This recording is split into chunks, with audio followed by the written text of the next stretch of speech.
오늘 마태복음 강의 23번째 시간 나는 너희에게 이르노니 살인과 분노 그리고 화평이라는 제목을 가지고 마태복음 5장 21절로 25절 말씀을 함께 봉독하도록 하겠습니다. 앞에 보시고 또 찾으셨으면 함께 봉독하도록 하겠습니다. 시작! 옛사람에게 말한 바 살인하지 말라. 누구든지 살인하면 심판을 받게 되리라 하였다는 것을 너희가 들었으나 나는 너희에게 이르노니 형제에게 노하는 자마다 심판을 받게 되고 형제를 대하여 나가라 하는 자는 공회에 잡혀가게 되고 미련한 놈이라 하는 자는 지옥불에 들어가게 되리라. 그러므로 예물을 제단에 드리려다가 거기서 내 형제에게 원망될 만한 일이 있는 것이 생각나거든 예물을 제단 앞에 두고 먼저 가서 형제와 화목하고 그 후에 와서 예물을 드리라. 너를 고발하는 자와 함께 길에 있을 때 급히 사과하라. 그 고발하는 자가 너를 재판관에게 내어주고 재판관이 옥리에게 내어주어 옥에 가둘까 염려하라. 진실로 너에게 이르노니 네가 한 푼이라도 남김이 없이 다 갚기 전에는 결코 거기서 나오지 못하리라. 아멘. 어린이날 저녁 집에 와보니 노란색 우편이 5장이 와 있습니다. 무엇일까 하고 봤는데 주정차 위반, 신호 위반, 속도 위반, 버스 전용차로 위반. 다 저의 실수였습니다. 잘못이었습니다. 과태료가 25만 원이 나왔더라고요. 확인하고 분노했습니다. 그 대상을 분명히 하기 어려울 정도로 당황스러웠고 분노했는데 가만 보니까 속도 위반과 신호 위반을 제외하고서는 블랙박스를 통해서 신고받은 내용이에요. 그러니까 시민 제보인 거죠. 자세히 알아보니까 포상금을 주는 것도 아닌데 왜 이토록 이 사람들은 시민 의식에 투철할까?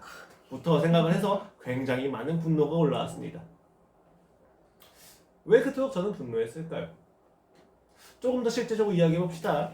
저는 이 사실을 저희 아내한테 이야기했을까요? 자, 이 질문을 가지고 한번 오늘 본문 말씀을 살펴보도록 하겠습니다. 마태는 계속해서 예수님을 기점으로 옛 시대와 새 시대를 비교하고 있습니다.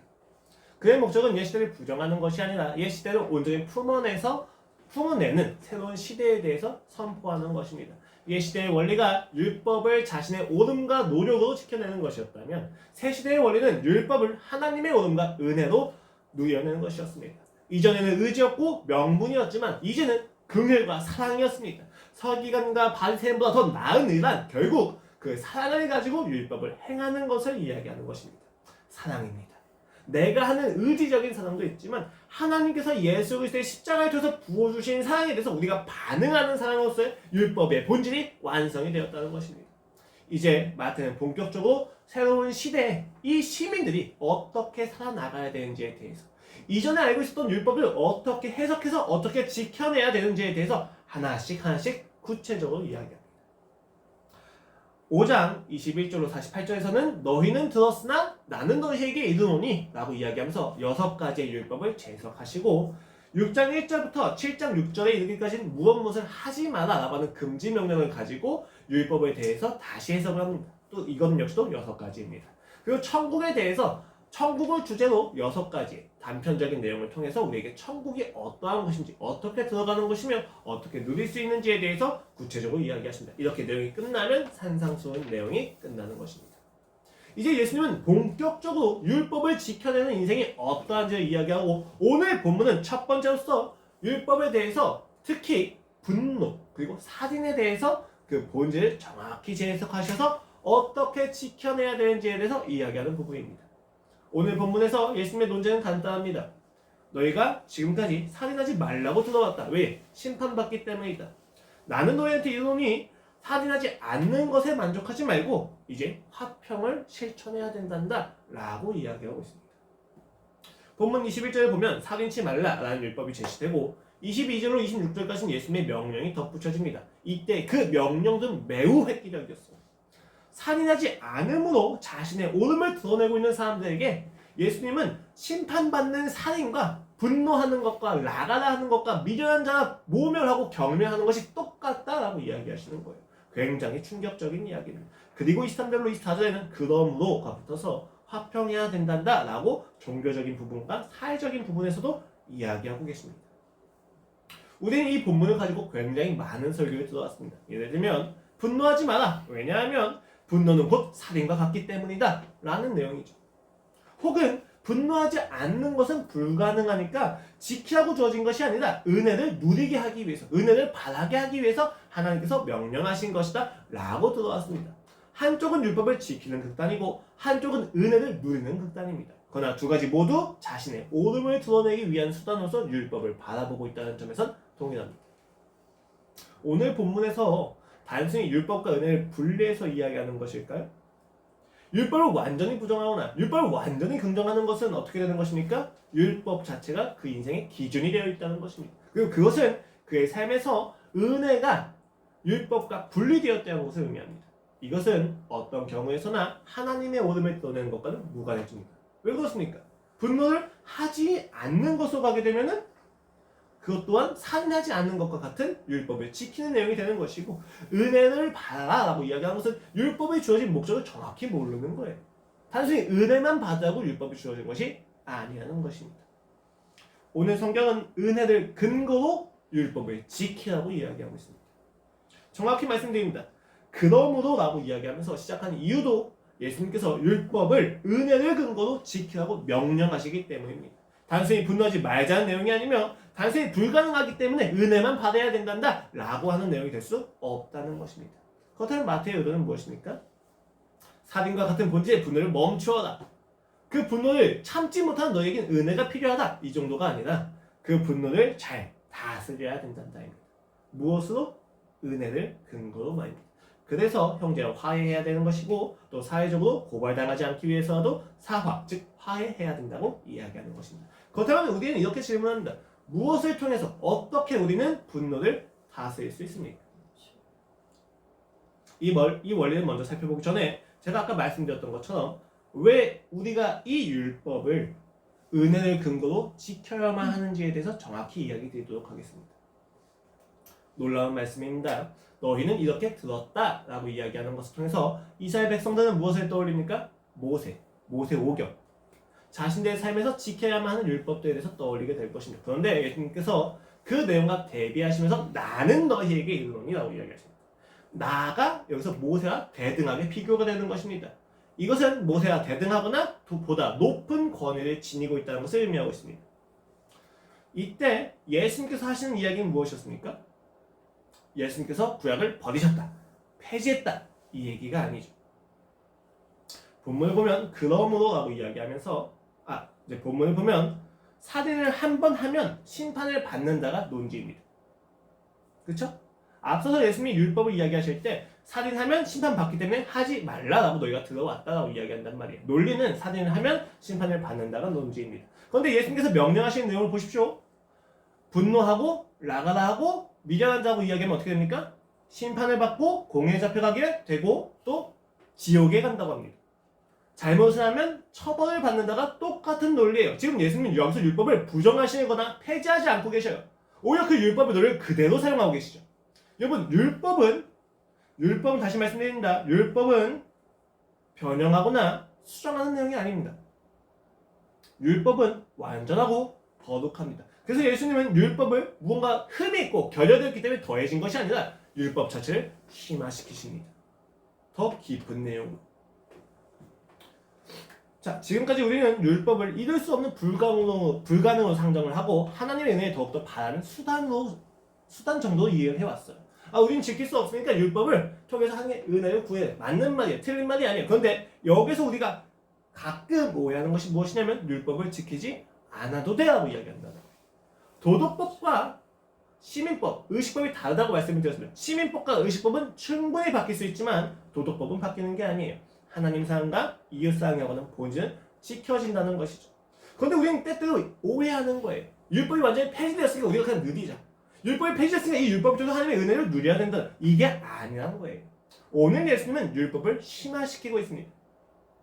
예수님이 오셔서 율법을 완성하셨다는 것은 부족한 율법을 완전하게 만드셨다가 아니라 율법은 원래 완전하고 율법을 지키는 사람들의 마음이 불완전하기 때문에 그 사람들의 마음과 동기에 있어서 완전을 이루셨다는 거예요. 누구 대신? 사람들 대신. 책임은 달라지지 않습니다. 지키지 않으면 모두 처벌받습니다. 그래서 그 처벌을 예수님이 대신 당하신 것이 이루시는 방법이었던 거예요. 사랑이죠. 그럼 우리는 이 율법을 보일 때 어떻게 해석해야 됩니까? 지켜야 된다는 것을 정확히 이해해야만 합니다. 그래서 갈라디아서 5장 13절 말씀에선 이렇게 이야기합니다. 파워포인트 넘겨주시겠어요? 형제들아 너희가 자유를 위하여 부르심을 입었으나 그러나 그 자유로 육체의 기회를 삼지 말고 오직 사랑으로 서로 종노릇하라. 이렇게 하면서 또 뒤에 세세한 명령이 따릅니다. 굉장히 재미있죠 여러분. 갈라디아서는 은혜에 대한 이야기예요. 율법주의자들에 대한 반론이에요. 어떻게 보면 율법을 가장 심하게 강하게 비난하는 부분이 갈라디아서예요. 근데 그 결론에서는 율법을 명합니다. 서로 사랑으로 종노릇하라. 왜 그렇습니까?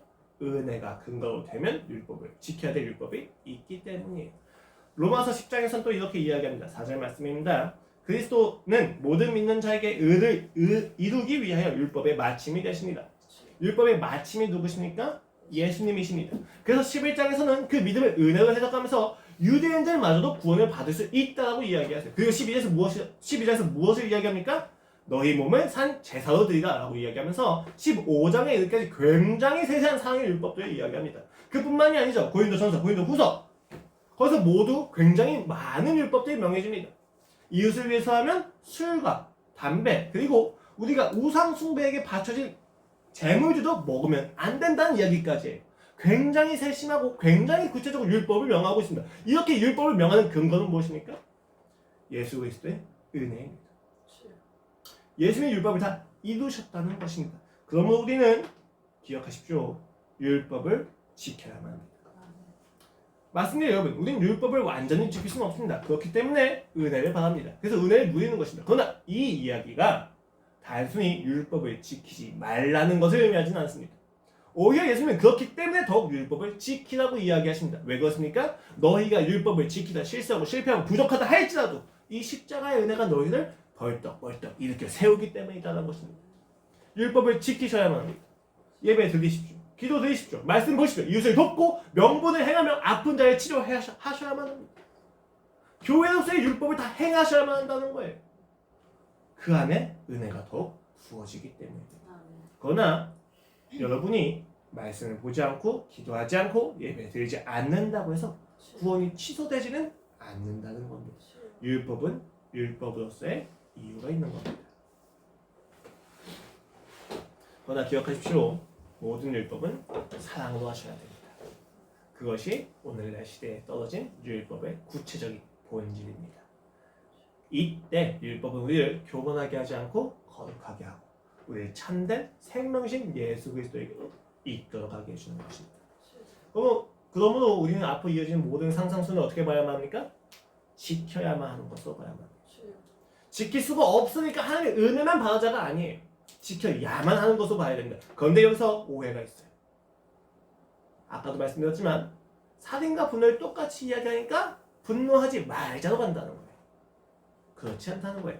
산상순에서 이야기하는 율법의 내용들은 문자적이기보다는 비유적입니다. 그리고 문자적이기보다는 함의하는 의미와 원리가 있습니다. 그 원리를 이해해야만 합니다. 비유라고 하는 어휘가 좀 적절하지 않을 수도 있을 것 같아요. 산상순의 내용들은 원리가 담겨져 있고 그 원리를 지켜내야만 한다는 것을 의미한다고 이해하시면 될 것 같습니다.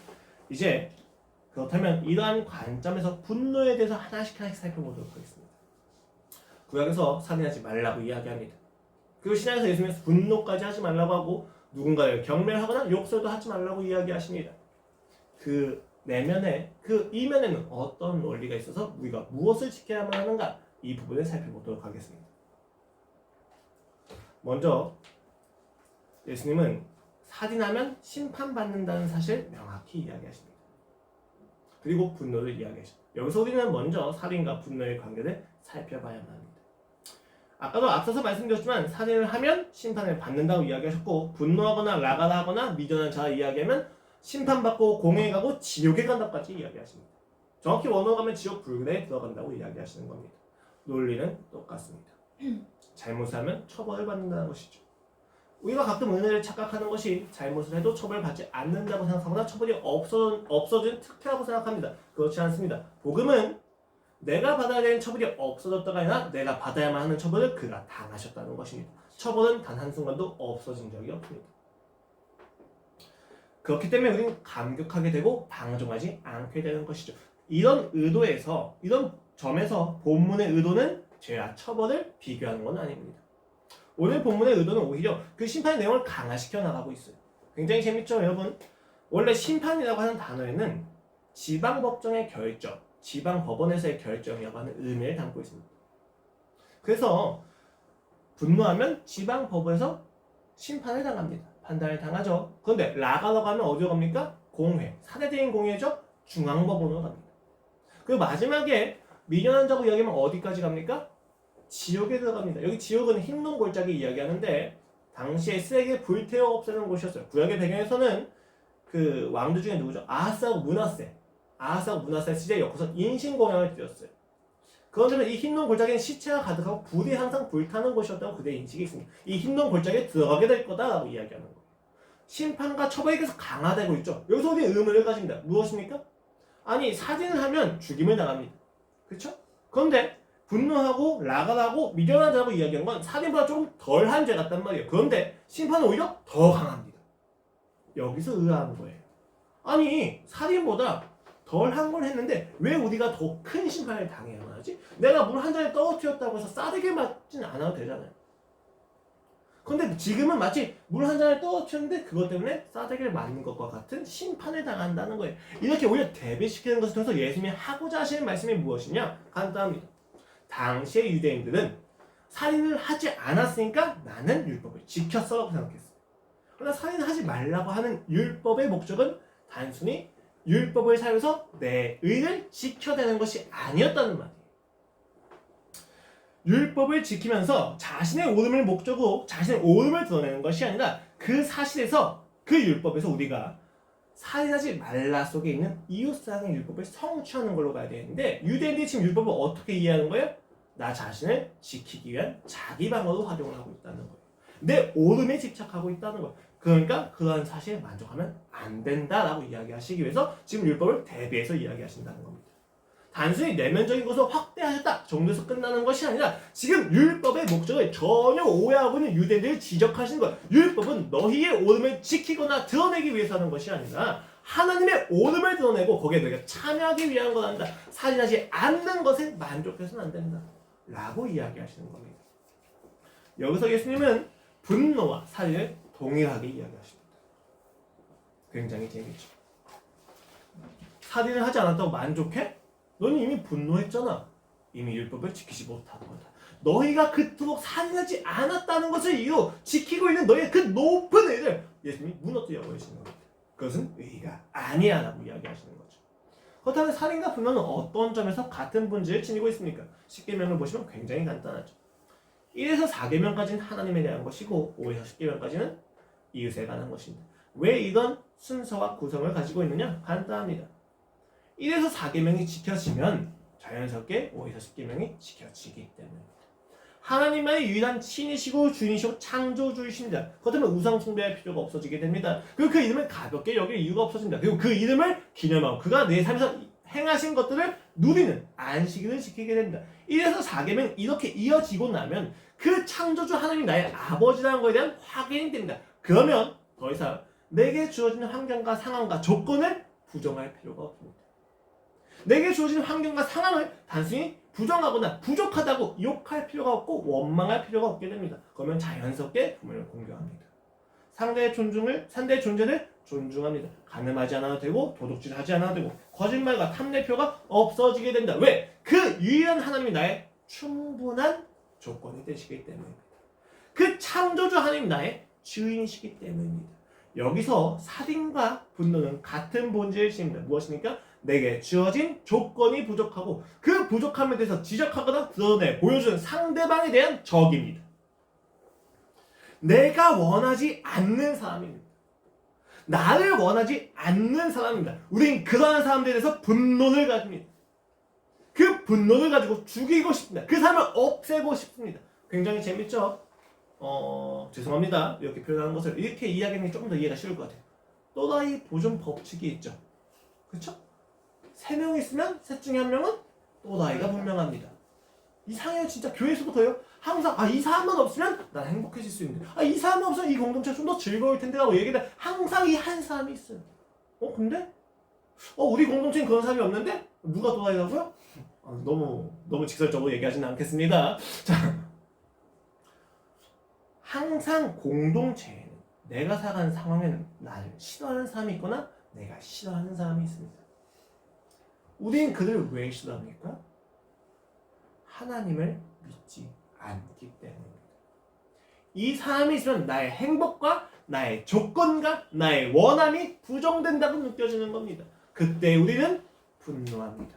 하나님을 신뢰하지 않는 것입니다. 하나님은 오히려 그 사람을 통해서 굉장히 많은 것을 가르치십니다.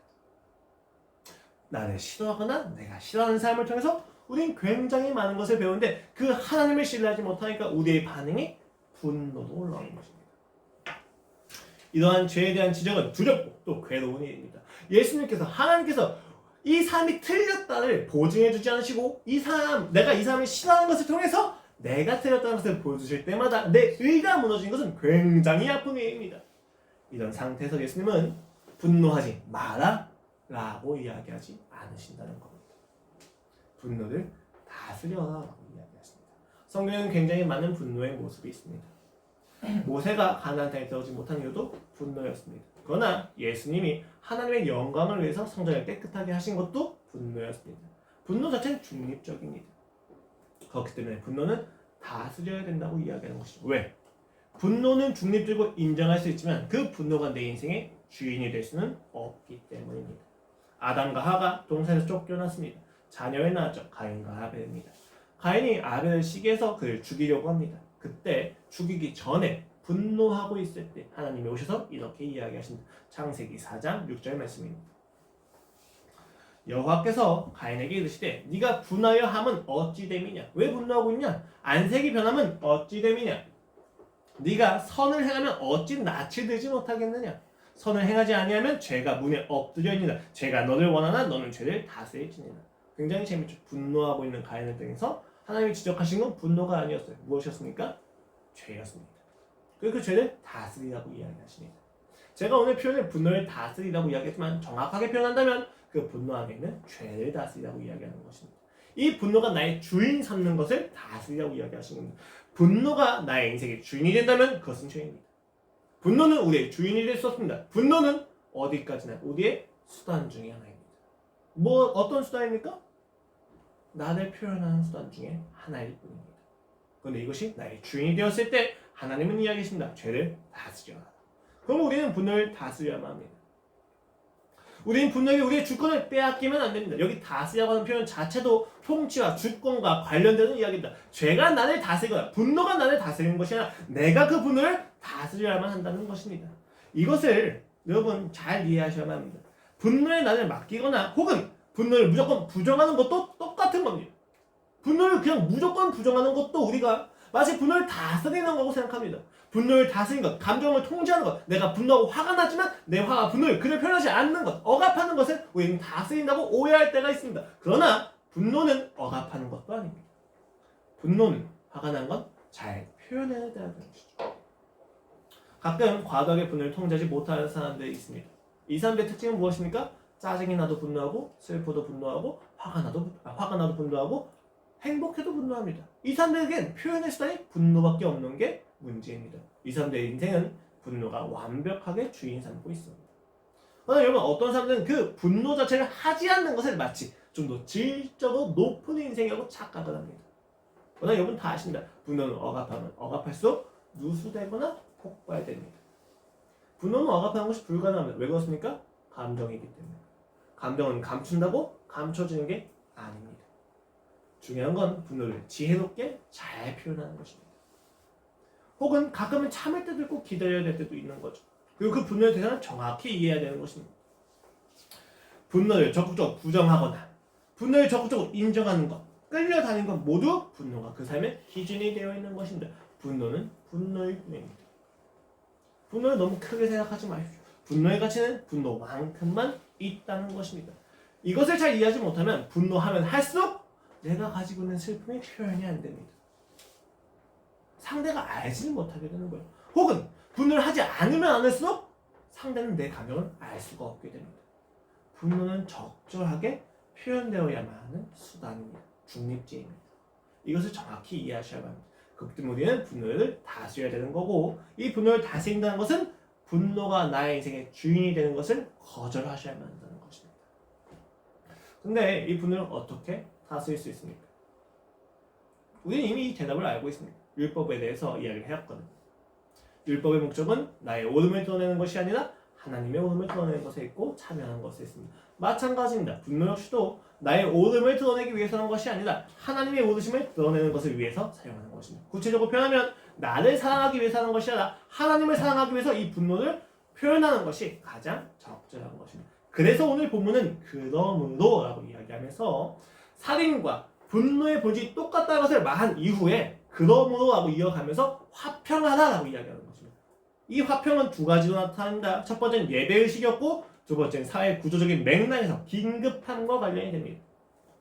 먼저 종교적인 측면에서 한번 보겠습니다. 여러분, 예물을 드리다가 형제가 다툴 일이 기억나면 화목하고 다시 와서 예물을 드리라 라는 말씀을 보면 우리는 마치 화평이 명령된 걸로 여겨서 빨리 이웃과 화평하려고 이야기합니다. 근데 사실 이거 굉장히 어려운 말씀이에요. 당시에 예배는 어디서 드립니까? 예루살렘입니다. 예루살렘에서 예배를 드리고 있는데 예배를 드리고 있어요. 그런데 갑자기 내 고향 베들레헴에서 싸운 형제가 기억이 납니다. 예물을 멈추고 갔다 오기는 굉장히 많은 시간이 걸리죠. 여러분, 내가 지금 여기 우리 대전에서 예배드리는데 저희 어머니 아버지랑 다 싸웠어요. 제가 수원을 갔다 와야 되는 걸까요? 그런 식으로 이야기한 건 말이 안 됩니다. 왜냐하면 당시에 예물을 드린 것 자체도 절기가 있기 때문에 그 시간이 굉장히 중요했기 때문이에요. 그런 식으로 이야기한 게 아니라는 것입니다. 그런데 예수님 분명히 이를 행하라고 이야기하십니다. 많은 사람들이 이것을 인용하면서 가족 간의 화목이, 사람들 간의 화목이 예배보다 더 중요하다고 이야기합니다. 맞습니다. 틀린 말은 아닙니다. 그러나 그것이 전체는 아닙니다.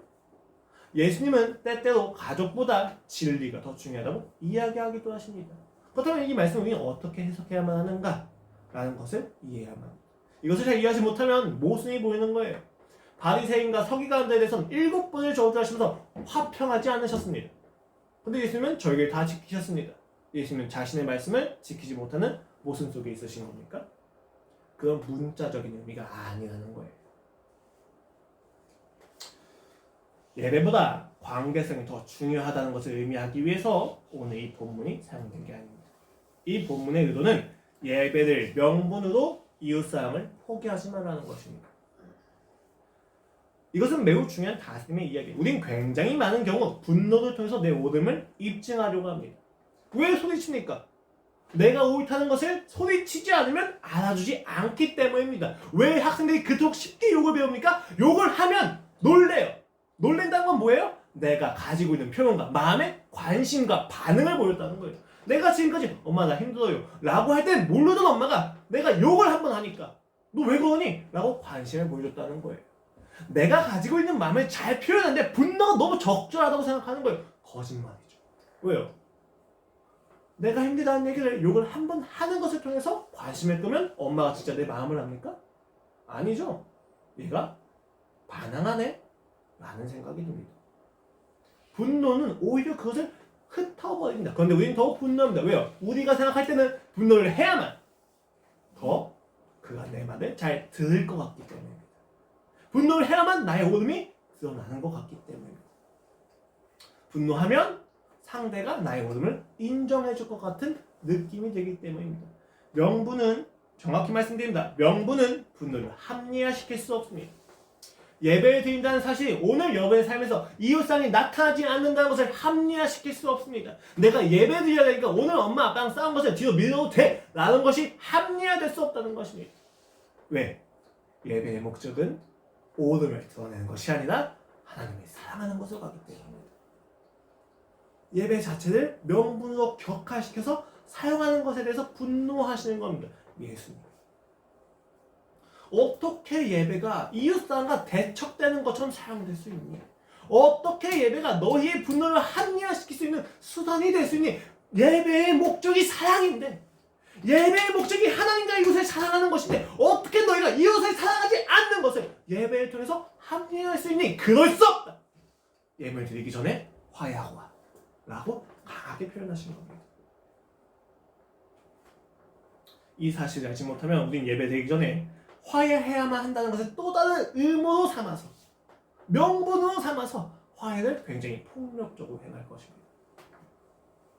예배 드리러 가다가 맞다 오늘 엄마한테 잔소리 들어서 내가 화냈지? 갑자기 들어가서 엄마 나 지금 예배 드려야 되는데 엄마 화해 좀 해야 돼. 엄마 내가 미안해? 나가는 거예요. 화해 맞습니까? 예수님이 이야기하신 사랑이 맞습니까? 거짓말이에요.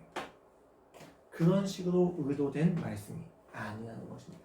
우리는 가끔 화해하기 위해서, 사과하기 위해서, 화평하기 위해서 내가 얼만큼 분노했는지, 내가 얼마나 슬픈지를 표현하지 않아야 될 때도 있습니다. 내가 불편한 것을 감수하면서 예수 그리스도의 사랑을 묵상하면서 아픔으로 기도하고 회개하면서 기다릴 필요가 있을 때가 있습니다. 이것을 다 무시하고 사랑의 원리 다 무시하고 그냥 사랑을 주장한다고 해서 사랑이 되는 것이 아니라는 것입니다. 예배는 분노를 위해서 사용될 수 없습니다. 명분은 폭력을 합리화시킬 수 없습니다. 왜냐하면 예배의 참된 목적은 명분을 지키는 것이 아니라 사랑을 하는 것이기 때문입니다. 우리는 이것을 꼭 기억해야만 합니다. 분노를 다스린다는 것은 첫 번째 명분보다 사랑이 우선된다는 것을 정확히 이해하는 것입니다. 이때 우리는 분노를 지혜롭게 사용할 수 있을 것입니다. 분노를 통해서 명분을 관철시키지 않고 사랑을 위한 수단으로서 이야기해 주는 겁니다. 어떨 때 사용할 수 있을까요?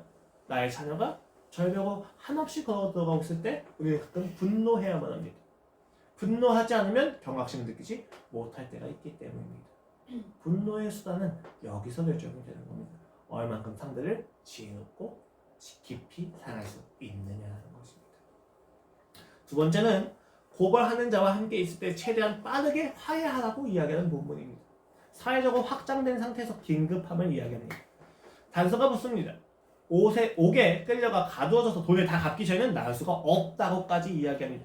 이러한 내용은 마치 무서운 결과가 있으니까 분노하지 말고 빨리 화해해라 라고 하는 억압처럼 들리고 유치해 보이기도 합니다. 그러나 이것은 굉장히 중요한 분노를 다스리는 지혜 중에 하나입니다.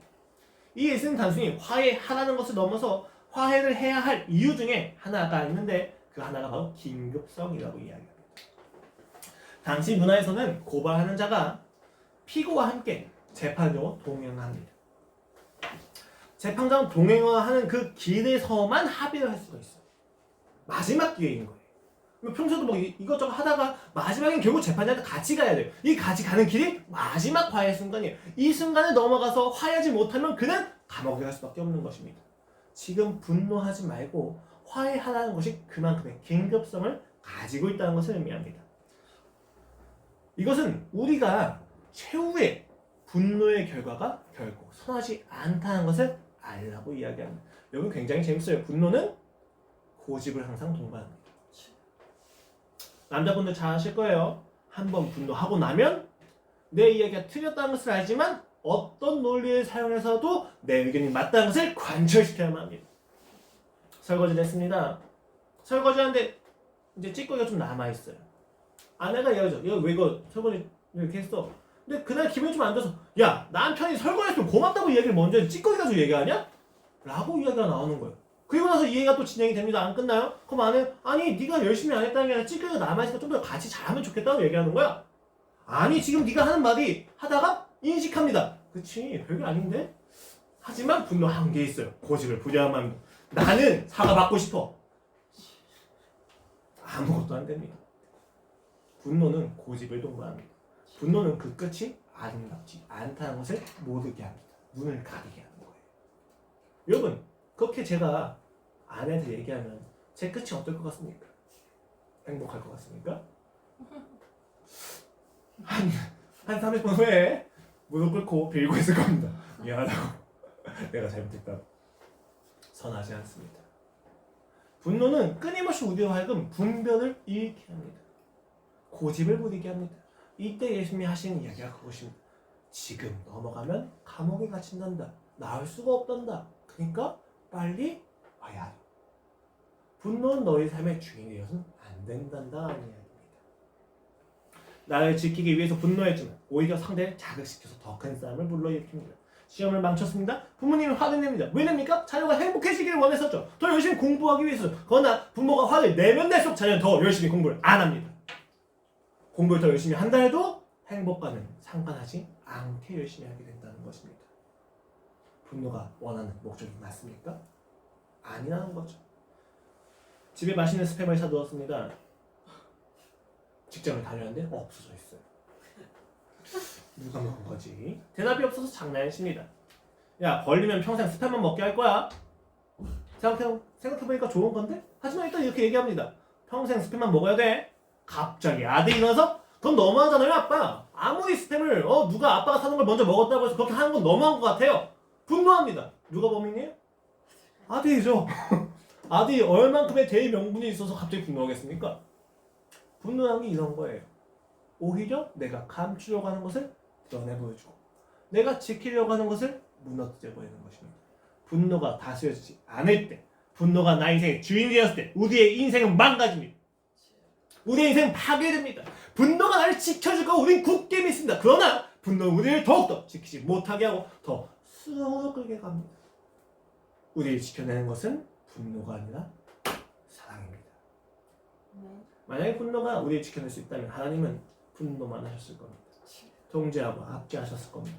그러나 하나님은 그 모든 분노를 예수께서 쏟으심을 통해서 우리에게 사랑을 보여주십니다. 우리를 변화시킨 건 분노가 아니라 사랑이었습니다. 분노를 다스려야만 합니다. 예배적인 측면에서, 사회적인 측면에서 우리는 분노를 다스린다는 의미를 지금 잠깐 찾아보았습니다.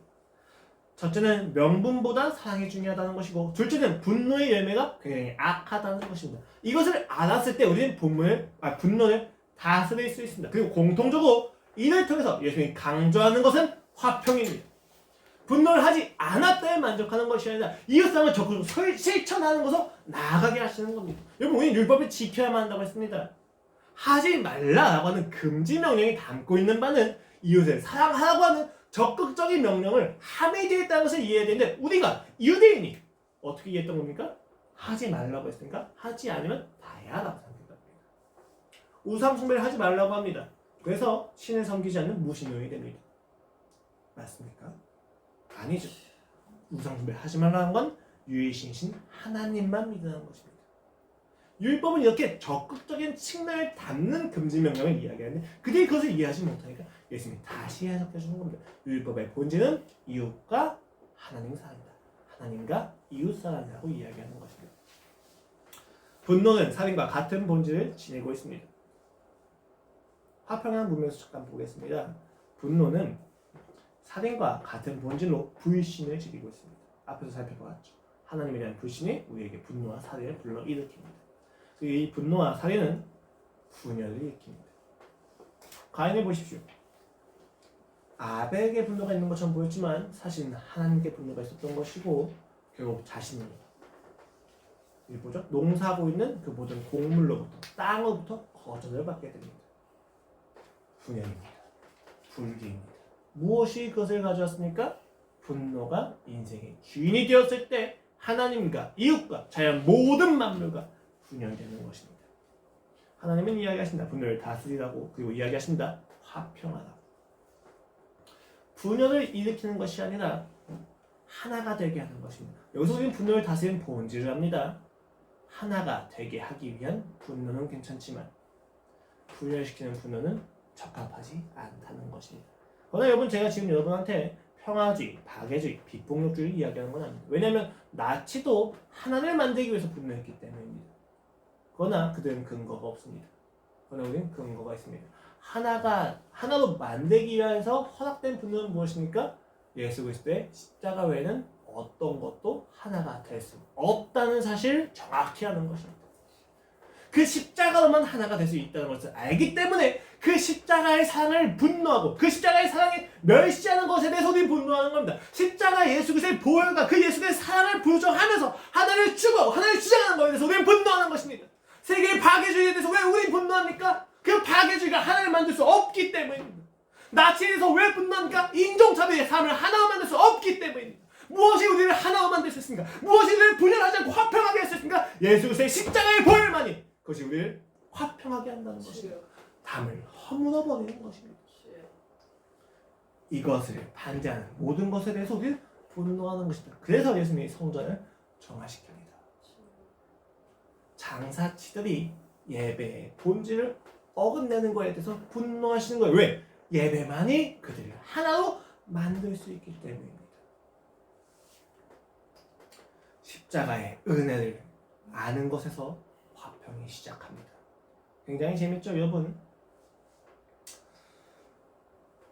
깊이 그러니까 심화적으로 이해해서 인간이 자기 자신과 화해할 수 있는 유일한 길도 십자가의 은혜입니다. 나를 용서하지 못하면 상대를 용서할 수 없다는 것도 아셔야만 합니다. 나를 용서하지 못한다는 것은 무엇을 의미합니까? 나의 실패가, 나의 부족함이, 나의 의지 박약이 나의 인생을 망칠 거라는 것. 그건 나를 용서할 수 없다는 것. 내가 바라는 기대는 이만큼인데 나는 이 정도밖에 되지 않는 아노미 현상이죠. 기대와 현실이 다른 거에 대해서 분노하는 것이 어떻게 해결됩니까? 예수 그리스도가 십자가에 못 박혀 죽으시고 돌아가신 것이 나를 위한 사랑한 것을 확인되었을 때 그래 내가 기대하는 만큼 되지 않는다 할지라도 나는 괜찮구나. 그러나 이것이 정신승리에서 끝나지 않는 것은 나는 이미 이 기준을 넘어서서 하나님의 자녀가 되어 있구나 라는 것을 아는 것에서 화해가 시작되는 겁니다. 이렇게 나 자신과 화해가 되면 이웃과는 당연히 자연스럽게 화평할 수 있습니다. 내가 바라는 기대대로 상대가 행하지 않았을 때 우린 여유를 가집니다. 그래, 너는 아직 이것을 받아들일 수 없구나. 가끔 그가 너무 막 나가게 될 땐 분노를 할 수는 있습니다. 그러나 분노가 주인된 상태는 아닙니다. 그가 얼마큼 심각한지에 대해서 이야기하기 위해서 하는 수단일 뿐인 거죠. 이러한 분노의 중심에는 사실 두려움이 있습니다. 내 오름이 부정당함으로 내 존재가 부정당할 것, 내가 버려질 것 같은 것, 절망에 대한 두려움은 우리를 분노하게 합니다. 지키기 위한 거예요, 분노라고 사실. 그러나 그 분노의 결과는 혐오와 분열로만 나타나게 됩니다. 지킬 수 있는 게 없습니다. 우리의 분노는 두려움이나 아픔에서 오지 않습니다. 기독교인의 분노는 사랑에서 옵니다. 하나님과의 화평을 사랑합니다. 그 화평 속에서 진정한 나를 사랑합니다. 하나님의 형상을 지닌 이웃들을 사랑합니다. 우리의 분노는 이 사랑에서 와야만 합니다. 하나님 외에 화평이 가능하다고 이야기하는 것을 분노합니다. 왜요? 거짓이기 때문입니다.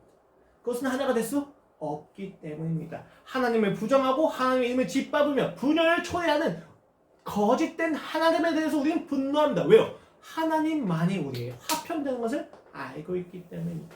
이것을 알고 있는 요한에서 4장에서 놀라운 고백을 합니다.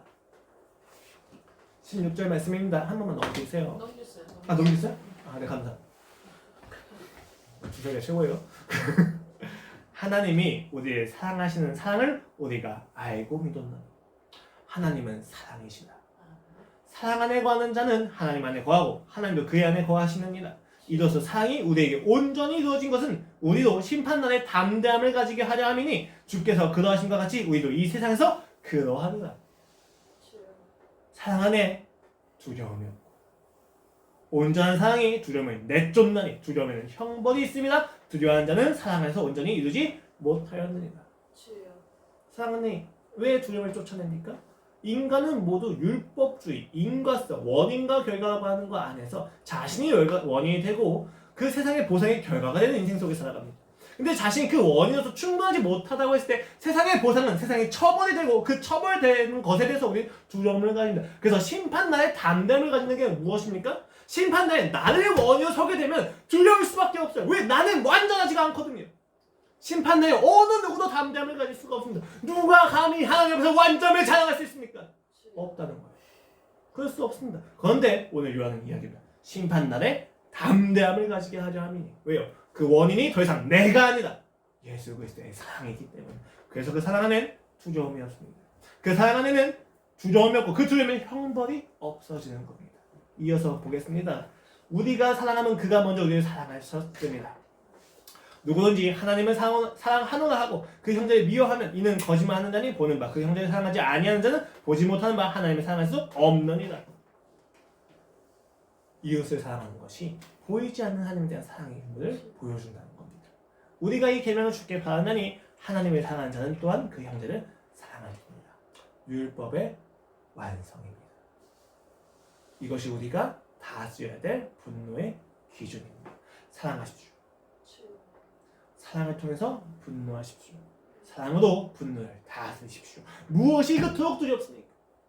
사랑이 아니라 명분으로 의무로 살아가는 인생에서는 두려움을 벗어날 수 없습니다. 내가 끊임없이 원인이 되어야만 하기 때문입니다. 그러나 사랑하면 두려움이 없어집니다. 넘어져도 실수해도 절망해도 괜찮습니다. 실수가 실패가 되지 않고 넘어짐이 포기가 되지 않으며 절망이 운명이 되지 않습니다. 왜? 우린 사랑 안에 있기 때문입니다.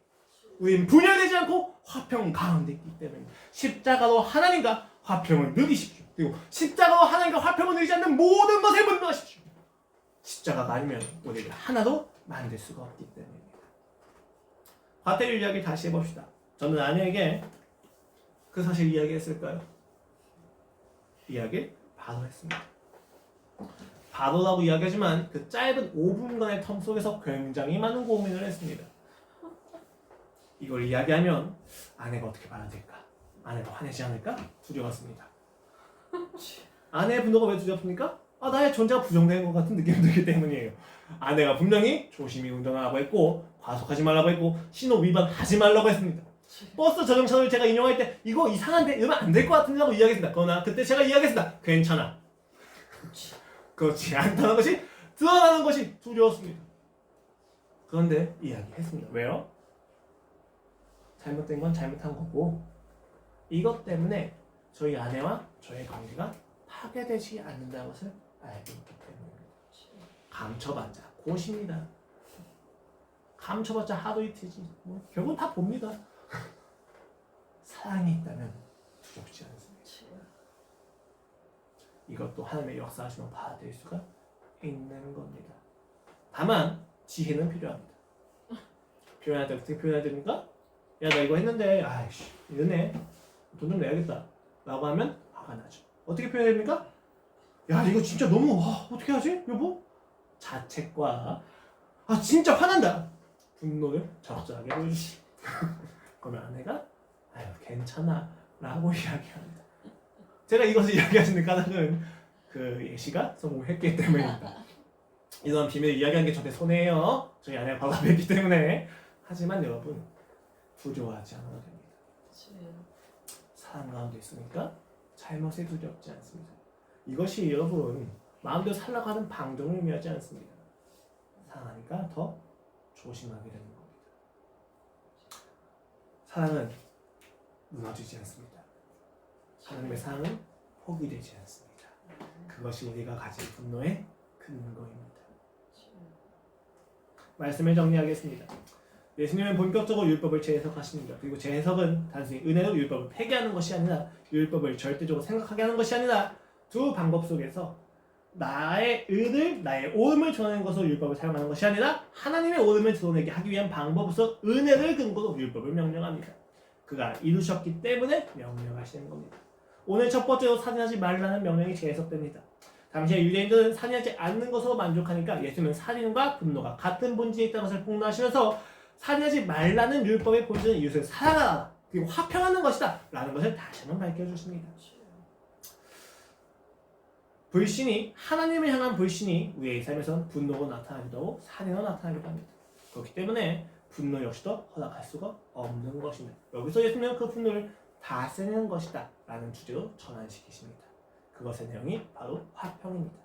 그래서 그러므로라고는 접속사와 함께 화평이 명령되어집니다. 종교적인 영역에서 그리고 사회적인 영역에서 예수님은 명분이 사랑보다 앞설 수 없다는 것을 밝히시고 그 분노와 그 폭력성이 얼만큼 긴급하며 얼만큼 나쁜 결과를 가져온지를 이야기해 주시면서 화평을 해야만 하는 이유를 이야기하십니다. 그리고 이 모든 상상선의 근거에는 이미 임한 천국 십자가의 사역이 근거로 되어 있습니다.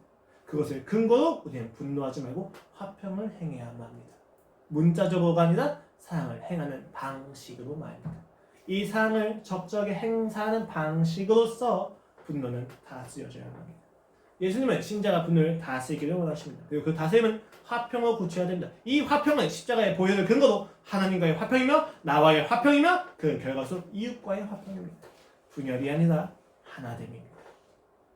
그리고 이 사랑이 그 화평을 가능하게 하는 것, 즉 사랑이 분노를 다스리게 할 수 있는 까닭은 사랑 안에는 두려움이 없기 때문입니다. 분노를 두려움을 주려고 하는 수단을 쓰거나 분노를 두려움을 주려고 하는 수단을 쓰거나 분노를 내 두려움을 감추려고 하는 수단으로 사용하지 마십시오. 그건 사랑이 근거가 되어 있지 않은 것입니다. 분노는 철저하게 사랑을 근거로 필요에 따라서 사용하는 것입니다. 분노를 다스리십시오. 하나님과의 관계에서 두려움을 이기는 사랑을 확인하십시오. 기도하겠습니다. 하나님 아버지, 오늘 우리가 분노에 대해서 하나님의 마음을 살펴보았습니다.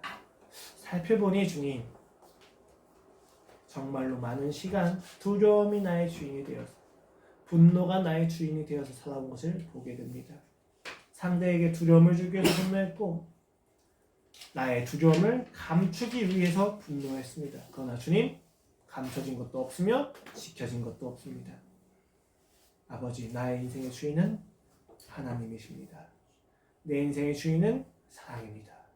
그 사랑을 깊이 누림으로 오늘 우리의 인생에 있는 모든 분노를 다스리게 하소서.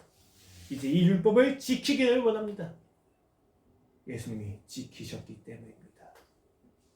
그가 이루셨기 때문입니다. 이 은혜를 근거로 주의 명령을 하나하나 지키며 누리게 하는 역사가 있게 하여 주시옵소서. 감사합니다. 주님, 예수 그리스도의 이름으로 기도드렸습니다. 아멘.